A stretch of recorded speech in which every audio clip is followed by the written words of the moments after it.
ሰላም የተወደዳችሁ የጉብዝኔን ቤተሰቦቼ እንደምን ሰነበታችሁልኝ። ይህ ሳምንታዊው ጉብዝኔን የተሰኘው የቴሌቪዥን ፕሮግራማችን ነው። የፕሮግራሙ አዘጋጅና አቅራቢ ታምራት ሞቲ ነኝ። እንግዲህ ሳምንት ከላኮምፓሽን ነርሲንግ ሆም እንግዲህ ዋና መስራችና ዳይሬክተር ከሆነችው ከወይዘሮ አዜብ ከበደ ጋር ሳደርግ የነበረውን ቆይታ ክፍል ሁለቱን ዛሬ ቀጥላለሁ ማለት ነው። እንግዲህ እነዚህን አንድ ወር ወይንም ደግሞ ለአራት ሳምንት የሚወዱትን የጉብዝኔን ሳምንታዊ የቴሌቪዥን ፕሮግራም ስፖንሰር ያደረገልን የላኮምፓሽን ነርሲንግ ሆም የአረጋውያን እንግዲህ እነሱን የመንከባከብና እንዲሁም ደግሞ አቅማቸውን በማጎልበት በሕክምናው ረገድ እነሱን ለመደገፍ በተቋቋመው በዚህ ተቋም ይሆናል። አብራችሁ እንድትቆዩና ከዚህም ትምህርት እንድትቀስሙ እንዲሁም ደግሞ እግዚአብሔር እንድታመሰግኑ አብራችሁም ደግሞ እንድትሰሩ በማሳሰብ ቀጥታ ወደ ፕሮግራሙ አልፋለሁ። ይህ ጉብዝናዬን ነው። በፍቅር ተንከባክበው ያሳደጉን ወላጆቻችን እድሜያቸው በገፋና በደከሙ ሰዓት እነሱ እንደሆኑልን አጠገባቸው ሆነን ለመንከባከብ ያለንበት ጊዜና የኑሮ ውጥረት አላስችል ሲል ግራ ይገባል አይደል? ስጋት አይግባው፣ ላኮምፓሽን ለዚህ መፍትሄ አለው። አዜብ ከበደ እባላለሁ። የላኮምፓሽን የአረጋውያንና የህሙማን መንከባከቢያ መስራች ነኝ። በስዊዘርላንድ ከ20 ዓመት በላይ በዚህ ሙያ ሰርቻለሁ። ልምድ ባላቸው ሙያተኞችና በምቹ መኖሪያ ስፍራ አብረን ወላጆቻችንን እንጦር። ላኮምፓሽን የአረጋውያን መንከባከቢያና መጦሪያ። በሀገራችን ብዙ ባይለመድም በእርጅና ምክንያት ልዩ ትኩረት የሚያስፈልጋቸውን አረጋውያን ወደ መንከባከቢያ ወይም ማገገሚያ ስፍራ መውሰድ በሌላው ዓለም የተለመደ ነው። በእኛ ሀገር ብዙ አልተለመደም። አረጋውያን ቤተሰቦቻችን ወይም ህሙማንን ወደ መንከባከቢያ መውሰድ እንደ መርሳት፣ እንደ መተው፣ ቸልተኝነት እንደሆነ ተደርጎ ይወሰዳል። ነገር ግን ለህመምተኞችም ይሁን ለአረጋውያን ግን ኢቭን ለቤተሰቡም ቢሆን የተሻለ ነገር እንደሆነ ሊታመንበት ይገባል። ላኮምፓሽን ለአረጋውያን የሰላም ዓለምን መፍጠር ይሎታል። ቀጥታ ወደ እንግዳዬ እሄዳለሁ። አብራችሁ ነው። ወይዘሮ አዜብ እንግዲህ ቀጥለናል። አሁን ላይ ላኮምፓሽን ያለበት ሁኔታ ምን ይመስላል? ምን አይነት ተግባራቶችን እያደረገ ወይንም ደግሞ እንቅስቃሴዎችን እያደረገ ይገኛል? ያው ከተመሰረተ አጭር ጊዜ እንደሆነ ይታወቃል። ግን በምን አይነት ሁኔታ ላይ ትገኛላችሁ? አሁን ላይ ያው ዝግጅታችን ጨርሰን እየጠበቅን ነው። ማለት ያው የሚያስፈልጉትን ነገሮች አሟልተን ጨርሰናል። ነርሶችም ሁሉንም ማለት ነው። ፊዚዮቴራፒም ሁሉም የሚያስፈልገው ነገር አዘጋጅተን በመጠበቅ ላይ ነን ያለ ነው። እየመጡ እየጎበኙ እየሞከሩ የሚሄዱም አሉ። እንደው ለአንዳንድ ሰዎችም ክሊር እንዲሆን ግልጽም እንዲሆን ወደዚህ ተቋምም ሲመጡ እንግዲህ የሆነ አንዳንዱ በጭፍን ሊመጣ ይችላል። እንዲሁ ቀጥታ መጥቶ በቃ እኔ ታማሚ ነኝ ወይንም ደግሞ አንድ ሰው ደግሞ ደግፈው ሌላን ሰውን ይዞ እከሌ ታሞ ነው የመጣው ብሎ እንዲሁም ደግሞ ሪኮመንድ በማድረግም እዚህ ስፍራ ላይ እንደዚህ አይነት ሰዎችም ይገኛሉ ብሎ ወደ እናንተ ተቋም ሊመጡ ስለሚችሉ ሜቢ ያለው ነገር እንዴት ነው? ለምሳሌ ክፍያ የሚከፍሉ ህሙማን ይኖራሉ ወይ? ወይንስ በነፃ ሕክምናውን የሚያገኙ አካላቶች ይኖራሉ ወይ? እንደዚህ ብላችሁ ያወጣችሁትስ መስፈርቶች ይኖሩ ይሆን? ድንገት ለሰዎችም ግልጽ ለማድረግ። አዎ መስፈርት አለው። በመጀመሪያ ደረጃ ያው በክፍያ ነው። ህክምናም አይደለም ማስታመም ነው። ግን ያንን ህክምናቸውን ክትትል የሚያደርጉ ዶክተሮች፣ ነርሶች አሉን። ያ እንደዛ ነው። ሙሉ ህክምና አይደለም የምንሰጠው፣ ማስታመም ነው። ማስታመም ደግሞ ህክምና ክትትልና ያው ማገላበጥ፣ ማልበስ፣ ያው ምግብ መስጠት፣ መድኃኒታቸውን በትክክል መስጠት፣ ፊዚዮቴራፒ ለሚያስፈልገው ፊዚዮቴራፒ አለን። ንጽህናቸውን መጠበቅ እና እንደየአስፈላጊነቱ እንደሰው ማለት ነው። የአክቲቪቲ ታይሞችም አሉ፣ ጊዜዎች አሉ። በዛ ደግሞ አክቲቪቲ ያደርጋሉ፣ እንቅስቃሴ እንዲያደርጉ ሙዚቃ የሚሰሙበት ጊዜ አለ፣ ቴሌቪዥን የሚያዩበት ጊዜ ያላቸው፣ እርስ በርስ ደግሞ ቁጭ ብለው የሚጫወቱበት ጊዜ ያላቸው። ያንን የተለያየ አክቲቪቲ እንደሚወዱትና እንደሚፈልጉት የተዘጋጀ ፕሮግራም እንዲሆነ ነገርም አለ እና መዋያ ነው፣ እንደ በክፍያ ነው ማለት ነው። ስለዚህ ለምሳሌ ገንዘብ ኖሯቸው ግን ሰው ያሌላቸው አብሯቸው ሆኖ ሊያስታመማቸው የሚችል አካል ያሌላቸው ሰዎች ፕላስ ደግሞ በሆስፒታል ውስጥ ሆነው እንግዲህ ሆስፒታል ላይ በርካታ ሰዎች ስለሚመጡባቸውም ነርሶችም ዶክተሮችም ሊቸገሩ ይችላሉ፣ ቶሎ ላያቸውም ይችላል እና ከዛ አንጻር ለነዚህ ሰዎች እንደ መልካም እድል ሊታይ ይችላል ኮምፓሽን። አዎ ይችላል። ለምሳሌ ሕክምና እስከተወሰነ ጊዜ ይሆንና መድኃኒቱን መከታተል ወይም ሌላ የጤና ክትትል ይኖራል። ያንን ክትትል በቤት ውስጥ ማድረግ የማይቻልበት ሁኔታዎች አሉ። በሆስፒታል መቀጠልም የማይቻልበት ማለት ነውና በቤት መቀጠል የማይቻለው ለምንድን ነው? አስታማሚ ሰው ቤት ውስጥ ስለሚያስፈልግ ማለት ነው። እና እንደ ህመምተኛው ሁኔታ ማገላበጥ ያስፈልግ ከሆነ ዳይፐር መቀየር የሚያስፈልግ ከሆነ መድኃኒቱን ለሚረሳ መድኃኒቱን አስታውሶ የሚሰጠው ሰው ያስፈልገዋል። ያው በኔ እይታ ደግሞ ቁጭ ብሎ የሚያነጋግረው ጊዜ የሚሰጠው ሰው ካለበት የህመም ጭንቀት ሊያወጣው የሚችል አንዳንድ ነገርን አክቲቪቲን ኢንቫይሮንመንት መፍጠር የሚችል ሰው ምናምን ቤት ውስጥ ያስፈልጋል እና ያንን ማድረግ ላልቻለ ያ ነገር በዚህ በእኛ ማዕከል ሙሉ ሆኖ ተዘጋጅቷል። ከዚህ ከላኮምፓሽን ሀሳብ ትንሽ ደቂቃ እስቲ ወጣ እንበል። ወይዘሮ አዜብ ከዚህኛው ተቋም እንቅስቃሴ፣ ስራ፣ አገልግሎት ባሻገር ምን አይነት ሴት ናት? ምን ነገርስ ያስደስታታል? ምን ነገሮችንስ በማድረግ ታሳልፋለች ወይዘሮ አዜብ? ምክንያቱም አሁን ስራው ከተጀመረ በጣም ከባድ ነው፣ ጊዜ ላይኖርም ስለሚችል ማለት ነው። ሰዎችን በየጊዜው የተለያዩ ሰዎች ይመጣሉ፣ ነርሶችን መከታተል ይኖራል፣ ሰዎችን ቼክ ማድረግ ይኖራል፣ የሕክምና ማቴሪያሎችን ማምጣት የሚባሉ ነገሮች ይኖራሉና በጣም ክፍተቶች ሁላ ላይኖሩ ይችላሉ። እንዴት ነው ጊዜሽን ማኔጅ ልታደርግ የምትችው? ቤተሰብ ሊኖር ይችላል።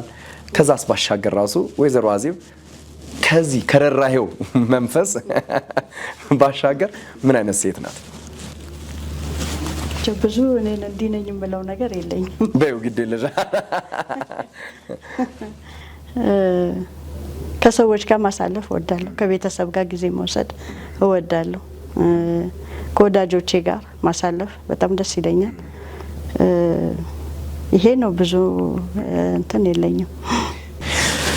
ላኮምፓሽን አሁን እንግዲህ ኦልሬዲ በሩን ከፍቷል። ሰዎችን እየጠበቀ ያለበት ሰዓት ነው። ለመቀበል፣ ለማስታመም፣ ለመንከባከብ እንደ ራስ ለመሆን ማለት ነው እና እነዚህን ስራዎች በሚሰራበት ወቅት ድጋፍ የሚያገኝበት ሌላ ነገር ይኖር ይሆን ወይንስ ወይዘሮ አዜብ በራሷ አቅም፣ በራሷ ጉልበት፣ በራሷ እውቀት ተምራም ሰርታም በመጣችበት መንገድ ነው የሚቀጥለው? ለምሳሌ አንዳንድ ተቋማት በእንደዚህ አይነት እንቅስቃሴ ውስጥ ያሉ ተቋማት የራሳቸው ዶነሮች አሏቸው። ከውጭም ሊሆን ይችላል፣ ከሀገር ውስጥም ሊሆን ይችላል። ላኮምፓሽንስ በምን አይነት ሂደት ነው የሚቀጥለው? ራሱን በራሱ የሚሰራ ድርጅት ነው። ዶነር የለውም።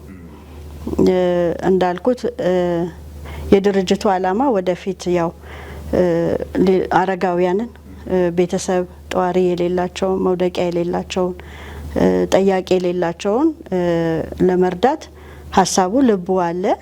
ያን ጊዜ ምናልባት ወደ ዶነር የምንገባ ከሆነ አላውቅም፣ ግን ዋናው ግን እንትኑ በራሱ ድርጅቱ በራሱ ያለ ድርጅት ነው። ገቢ ያለው ድርጅት ነው። የሚረዳውንም እርዳታ ደግሞ በፈቃዱ የሚያደርግ ነው። በፈቃዱ ልክ የሚያደርግ ነው። በአቅሙ ልክ የሚያደርግ ድርጅት ነው። ለምሳሌ በእንክብካቤ ወቅት ያ ነገር ፍሬ አፍርቶ ራሳቸውን ችለው ሰዎቹ ወደ ነበሩበት ማንነታቸው ተመልሶ የዕለት ተዕለት ተግባራቸውን ሲፈጽሙ ሲያከናውኑ ያገኘሻቸው ሰዎች አሉ በአንቺ ቆይታ ውስጥ? እንደሱ ብዙ የሉ። እንደውም ደህና ሆነው ገብተው በኋላ እንትን ያላቸው ህመም ዴቨሎፕ እያደረገ ነው የሚሄደው። ግን በእኔ በራሴ ግን በስራዬ ግን ደስ የሚለኝ በቃ አልበላም ብለው እኔ ሳበላቸው ሲበሉ፣ ዛሬ አልነሳም ከክፍሌ አልወጣም ምናምን ያሉት በቃ አዜብ እስቲ አንቺ ሞክሪ ተብዬ ሲሄድ በቃ እግዚአብሔር በጣም ሞገስ ይሰጣል። ልዩ ፌቨር አለ ማለት ነው። በቃ ሌላ እምቢ ያሉ አረጋውያንና እንደዚህ የአልዛይመር ህሙማን ለእኔ ግን በቃ ቶሎ እንትን ይላሉ እና በቃ ይሄ ነገር ደስ ይለኝ ነበረ። ማለት በቃ የሆነ ነገር እንዳደረኩ ማለት እንደ ኖርማል ስራም አይደለማ እና እሱ ደስ ይለኛል። በቃ እንደው ከምን አንጻር ይመስልሻል? አንዳንድ ጊዜ በሰውኛ ምን ጥረው ጥረት ይኖራል፣ አንዳንዱ ደግሞ ከእግዚአብሔር የሚሰጠው ባይኔቸርም ደግሞ አንዳንዱ የኮምፓሽኔት ስፕሪት አለበት። በቃ የርህራሄ መንፈስ የሚባለው ነገር አለበት። እንደው ወይዘሮ አዜብ ከየትኛው ናት? እንደው ባይኔቸር ነው ከእግዚአብሔር የተቸራት ነገር አለ ወይንስ በትምህርቱ ዳብሮ የመጣ ነገር ነው? እነሱ ባይኔቸር ይሉኛል። አብረውኝም የሚሰሩትም በጣም ነው የሚገርማቸው። ያው በእነሱ እውቀት ባይኔቸር ነው የሚሉት። ያው ቀስ ብዬም ስለምናገር በጣም እንደዚህ ፓወር እንትን የለኝም እና ያ ነገር እነሱን ከልም ያደርጋቸዋል። በዛ ይወዱታል። በቃ በጣም በኃይል እንትን ስለማልል ማለት ነው። ለእኔ ግን እንደ አዜብ ከጠየቃችሁኝ ግን ከጠየቀኝ ይሄ የእግዚአብሔር ሞገስ ነው። ምክንያቱም ስራውን ስጀምር እኔ ቋንቋም አልችልም፣ በከለራ እንመሳሰልም ምንም፣ ግን በቃ እምቢ ብለው ምንም ሳልናገር እኔ ሳይሆን እሺ ብለው ብድግ ይላሉ እና ይሄ ከእግዚአብሔር ካልሆነ ከየትም ሊሆን አይችልም። ደግሞ አረጋውያኑ ደግሞ የቅርብ ዓመታት አይደሉም። በጣም ከተራራ ወርደው የማያውቁ ጥቁር ያላዩ ሁሉ አሉ ምናምን እና ያው አንዳንዶቹ ያው እንትናቸውን ቢያንጸባርቁ ግን እግዚአብሔር ደግሞ በብዙ እንደረዳኝ በብዙ ሞገስ እንደሆነኝ እኔ በጣም አስተውላለሁ። አንድ ሰው በገባበት ሰዓት እንግዲህ ካለሽ ልምድ ምን ያህል ጊዜ ሊቆይ ይችላል? እንክብካቤው ምን ያህል ዓመታትን ሊፈጅ ይችላል? ቆይታው የዛ ሰው ምን ያህል ጊዜ ሊሆን ይችላል? እንደ ህመሙ ሁኔታ ነው የሚቆየው ወይንስ ደግሞ የሆነ ለውጥ ከታየ በኋላ ወደ ነበረበት ቦታ እንዲመለስ ነው የሚደረገው? አሁን በጀመራችሁትም አንቺ በነበርሽበትም ሁኔታ እኔ በነበርኩበት ለተወሰነ ጊዜ የሚገቡ አሉ። ለምሳሌ ከሰርጂካል በኋላ ለአንድ ወር ለሁለት ወር ብለው ያመጧቸዋል። ትንሽ ያለ ሲላቸው ያው ይወስዷቸዋል ማለት ነው። አንዳንዴ ደግሞ ክሮኒክ ሲሆን ደግሞ በፍጹም ቤት ውስጥ ቁጭ ብሎ እነሱን የሚያገላብጥልን ሰው የለም፣ የሆነ ነገር ቢሆን መድኃኒቷ ቢረሳ ብሎ ደግሞ ያው እስከ መጨረሻው ብለው ደግሞ የሚያመጧቸውም አሉ። ሁሉም ነው ያለው እዛ።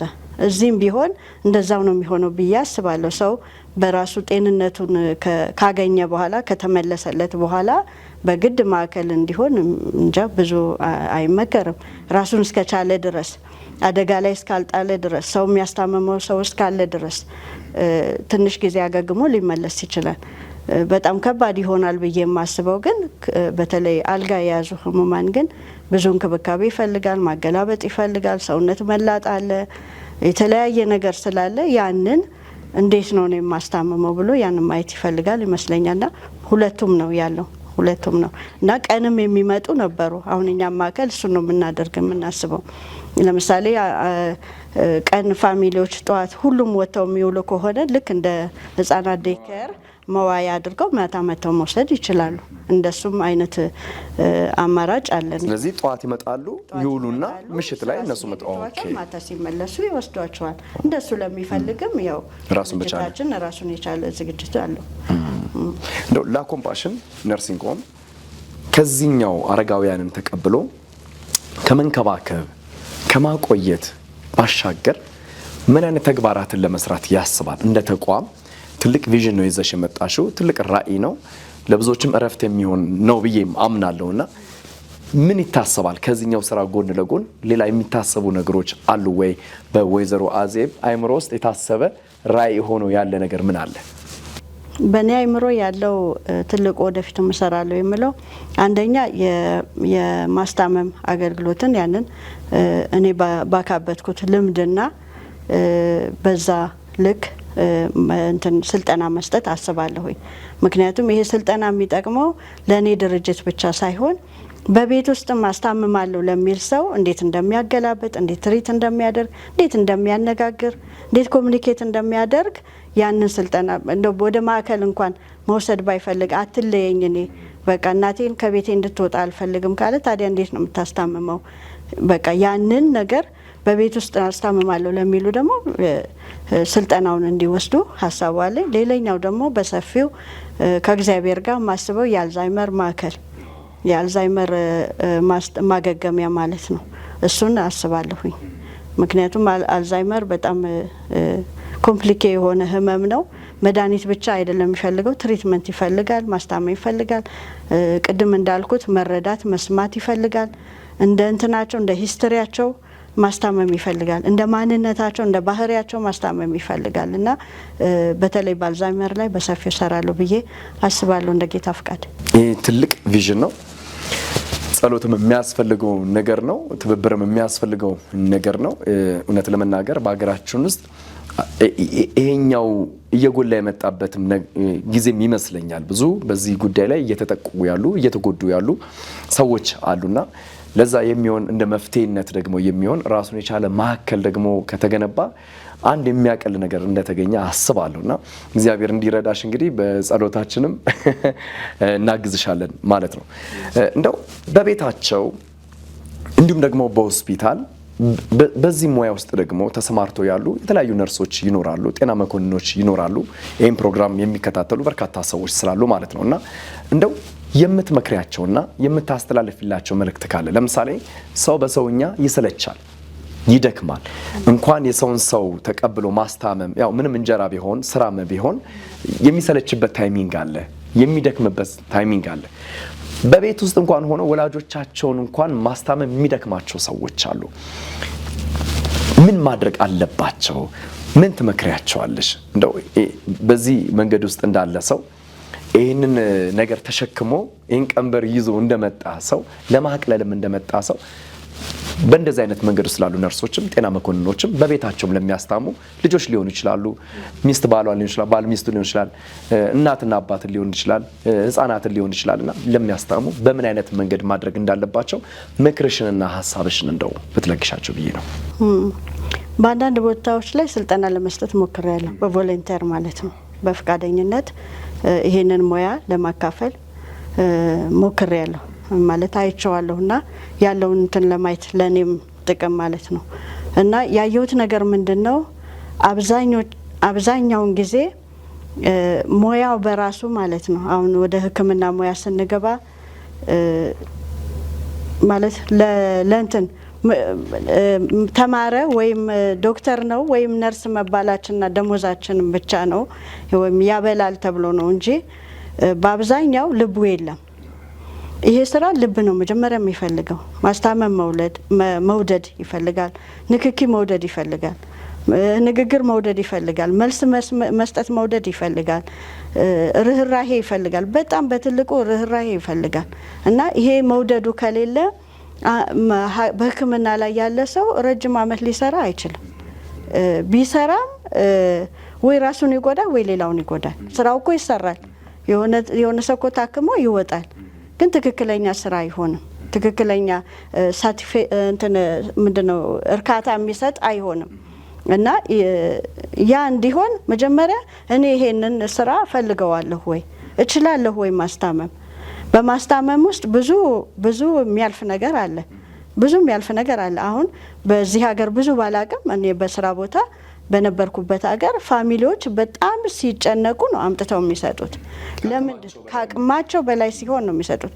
ለምን በቤት ውስጥ ህሙማን ካሉ ልጆች ተማሪዎች ካሉ አፌክት ያደርጋል። ለምሳሌ አልዛይመር ከሆነ ህመምተኛው አባትየው የልጆቹን እቃ ሊነካ ይችላል። ልጆች ደስተኞች አይሆኑም። እያጠኑ ሊሄድ ይችላል። መኝታቸው ላይ ሊቀመጥ ይችላል። ይሄ እንደ የተለያየ ነገር ባልና ሚስት ላይም ያ ነገር አፌክት ያደርጋል ማለት ነው። እና ከአቅም በላይ ሲሆን ነው እናስታምማለን ብሎ መጀመር በጣም ጥሩ ነው። ግን እስከምን ድረስ ይሄዳለሁ?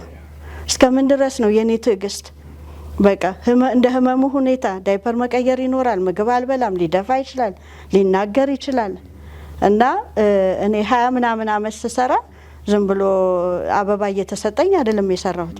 ስድብ አለው፣ እቃ መወርወር አለው። እና እቃ የወረወረብህን ሰው የሰደበህን ሰው በቃ በተለይ ጥቁር ሆነ በቃ አንተ ሀገር ሙዝ አለ ወይ እየተባልክ ለመስራት የሆነ ከላይ የሆነ ልብ ይፈልጋል።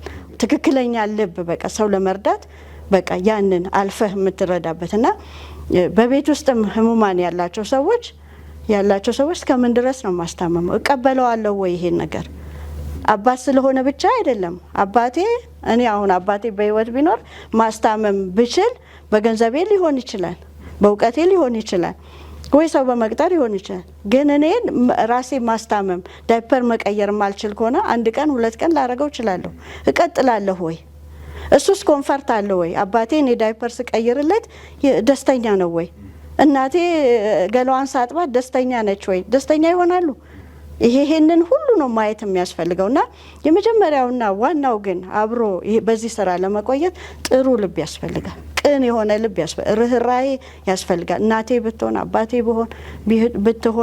ቢሆን እኔ ብሆን እህቴ ቢሆን ምናምን ብለን ስናስበው ያ ርህራሄ ሲኖረው ነው በደማስ እኔ በእርግጠኝነት ልናገር የምችለው ነገር ምንድነው ማስታመም ሁሉ ሰው ይችላል።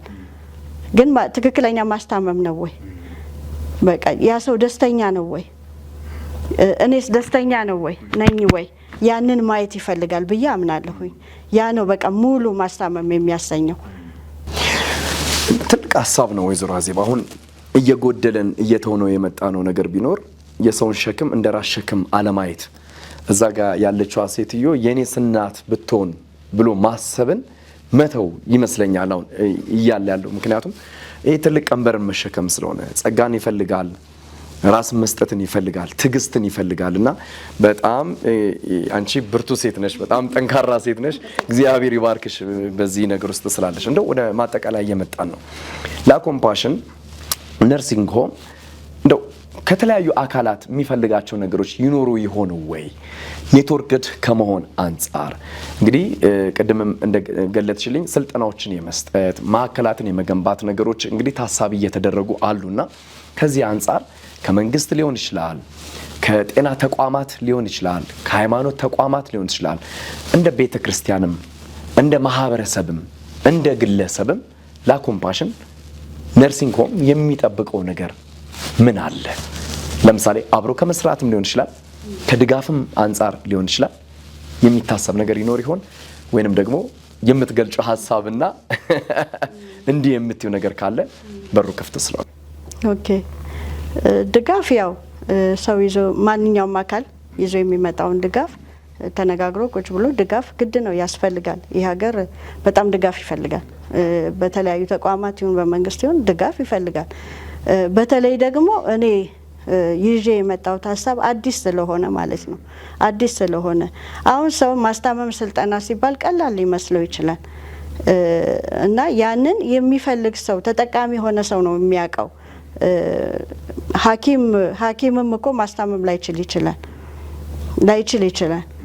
ለምን የተማረው ሜዲካል ነገር ነው እንጂ ዳይፐር ለመቀየር ምናምን የሚለው ነገር እዛ ጋር ትግስቱ አለው ወይ ያንን ነገር እና በጣም ከሁኔታዎች በላይ የሆነ ነገር ስለሆነ አንዳንድ ጊዜ ያው ስልጠና በሰጠውበት ያየሁት ብዙ ሰው ክሌም የሚያደርገው የስራውን ሁኔታና የኑሮውን ሁኔታ ነው እና እኔ አንድም ለኮምፓሽን ብዬ ያልኩበት ምክንያት ዝም ብዬ አይደለም። ሙሴ በተወለደበት ዘመን መንግስት ወንዶች በሙሉ እንዲገደሉ ወንድ ልጅ ሲወለድ ብሎ መንግስት ጫና ያደረገበት ዘመን ነበረ። ግን በዛው ዘመን ደግሞ እግዚአብሔርን የሚፈሩ ሰዎች ደግሞ ነበሩ። እነዛ እግዚአብሔርን የሚፈሩ ሰዎች ናቸው ሙሴን ያተረፉት እና ልክ እንደዛ የመንግስት ጫና ሊኖር ይችላል፣ የኑሮ ጫና ሊኖር ይችላል፣ የተለያየ ጫና ሊኖር ይችላል። ግን ከርህራሄ ሳንጎድል እግዚአብሔርን ከመፍራት ሳንጎድል ልናገለግል ይገባል። በተለይ ሕክምና ላይ የምንሰራ ሰዎች ይህን ማስተላለፍ ፈልጋለሁ።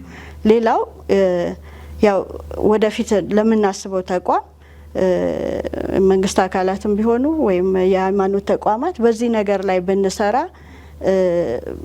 አገራችንን እንጠቅማለን፣ ቤተሰብን እንጠቅማለን።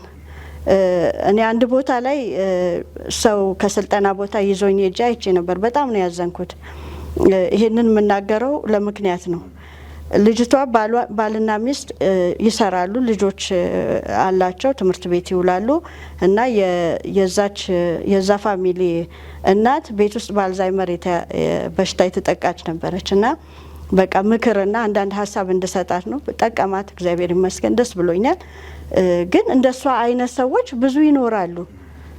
ሰራተኛ እንዳትቀጥር አቅም የላትም። እሷ ቤት እንዳትውል ደሞዝ ከየት ይመጣል? እና በዚህ ሁኔታ ነው የነበረችውና እንደዚህ በየቤት በተለይ አልዛይመር በየቤቱ ብዙ ችግር ይኖራል ብዬ አስባለሁኝ። አንድን ህመምተኛ አንድን የአልዛይመር ህሙማን መርዳት እኮ ሙሉ ቤተሰብ እንደ መርዳት ነው እኔ እናቴን ወስደው ካስታመሙልኝ አቅም ካለኝ እዚህ ነገር ላይ የመንግስት አካላትም ሃይማኖት ተቋማትም ከሰሩበት እኔ ሰርቼ ገብቼ መውጣት እችላለሁ ማለት ነው። ልጆቼ ከትምህርት ቤት አይቀሩም ማለት ነው፣ አይጎልባቸውም ማለት ነው። ስለዚህ ከዚህ አንጻር ማየት ያስፈልጋል እና በዚህ ላይ እውነት ነው፣ ትክክል ነው። አብረን መስራት የምንችል ተቋማት መንግስትም ቢሆን ቢያግዝ፣ በተለይ በዚህ ሰዓት ብዙ በአእምሮ የተነኩ ሰዎችን ያጋጥመኛል አያለሁኝ እና ተቋሙን ትልቅ አድርጎ አንድ ላይ ሰርቶ አንድ ተቋም አድርጎ ህብረተሰቡ መርዳት ቢቻል በቃ መንገድ ላይ ብለን ከምናልፍ ምን ማድረግ እችላለሁ አሉ። እንደዚህ አይነት ብዙ ተቋማት ሊኖሩ ይችላሉ። አሁን ኢትዮጵያ ውስጥ እኔ ብዙ ስለማላቅ ሊሆን ይችላል። ያሉትን ተቋማት ራሱ ማገዝ በቃ ማገዝ፣ ሌሎችም እንደዚህ እንዲነሳሱ መንግስትም የሃይማኖት ተቋማትም ቢያግዙ መልካም ይሆናል። ብዙ ሰው ማሳረፍ ይቻላል፣ ሀገር ማሳረፍ ይቻላል ብዬ እላለሁ። እንደው እዚህ ላይ ማንሳት የምፈልገው አንድ ሀሳብ ወደ መጨረሻ፣ እኛ ያለነው አዲስ አበባ ነው። ጂኤምኤም ቴሌቪዥንም ያለው አዲስ አበባ ነው። ያንቺም እንግዲህ ተቋም ያለው አዲስ አበባ ነው። እንደው ክፍለ ሀገር ላይ ያሉ ሰዎች በዚህ ተቋም ውስጥ መጠቀም የሚፈልጉ እንክብካቤውን የሚፈልጉ ቆይታውን የሚፈልጉ ሰዎች ቢኖሩ በምን አይነት መንገድ ማስተናገድ ይቻላል? ከዚህስ ባሻገር ወደ ክልል ከተሞች የመሄድ ራዕይ ይኖረው ይሆን እንደ ላኮምፓሽን ነው? ወይዘሮ አዜብ፣ በመጀመሪያ እንደኔ ራዕይ በእውነት በሀገሪቷ በየትኛውም ክልል በጣም የማስታውሰው እንደውም አንድ ጊዜ ላይ በጣም ውስጤ ሸክም የነበረው በትግራይ ውስጥ የነበሩ እናቶችን ሳይ ውስጤ ነው ያለቀሰው። በእውነት በቃ አቅም ቢኖር ምን አለበት በቃ ማሳረፍ። እነዚህ ሰዎች ፋሚሊ ያጡ ናቸው፣ ንብረት ያጡ ናቸው፣ በቃ ተመልካች ያጡ ናቸውና ጦርነት ያመጣው ኢፌክት ነው እንጂ ማንም መርጦ ሜዳ ላይ አይሆንም። በዛ እድሜ እንኳን አይደለም ልጅም ሆኖ እንኳን አያምርም። እና ግን በቃ እኔ ልቡ አለኝ። እንዴት ይሆናል እግዚአብሔር ነው የሚያውቀው። ግን አንድ ነገር አምናለሁ፣ የሃይማኖት ተቋማት ህብረት ብናደርግ ብዙ ማለት ይቻላል። በተለይ በመንግስትም ደረጃ ቢሆን ሊታሰብበት የሚገባ ነው። እውነት ባለሀብቶችም ቢሆኑ እኔ ባለሀብቶች በጣም ግርም የሚለኝ ብዙ ጊዜ የምናገረው ብዙ ሆቴሎችን ነው የምናየው። ምን አለ ክሊኒክ በቃ አንድ ትንሽ ክሊኒክ የሆነች መንደር ውስጥ አንድ የሆነ ትንሽ ክሊኒኮች በየቦታ ቢኖሩ ሕክምናው ሰው አይጎዳም። እና እዚህም ነገር ላይ አብረን ብንሰራ በራሱ መስራት የሚችልም ሊታሰብ ይችል ይሆናል። ክልል ከተሞች ላይ ታስቢያለሽ? ኖርማሊ አስባለሁ፣ ክልሎች ላይ አስባለሁ። በፍቅር ተንከባክበው ያሳደጉን ወላጆቻችን እድሜያቸው በገፋና በደከሙ ሰዓት እነሱ እንደሆኑልን አጠገባቸው ሆነን ለመንከባከብ ያለንበት ጊዜና የኑሮ ውጥረት አላስችል ሲል ግራ ይገባል አይደል?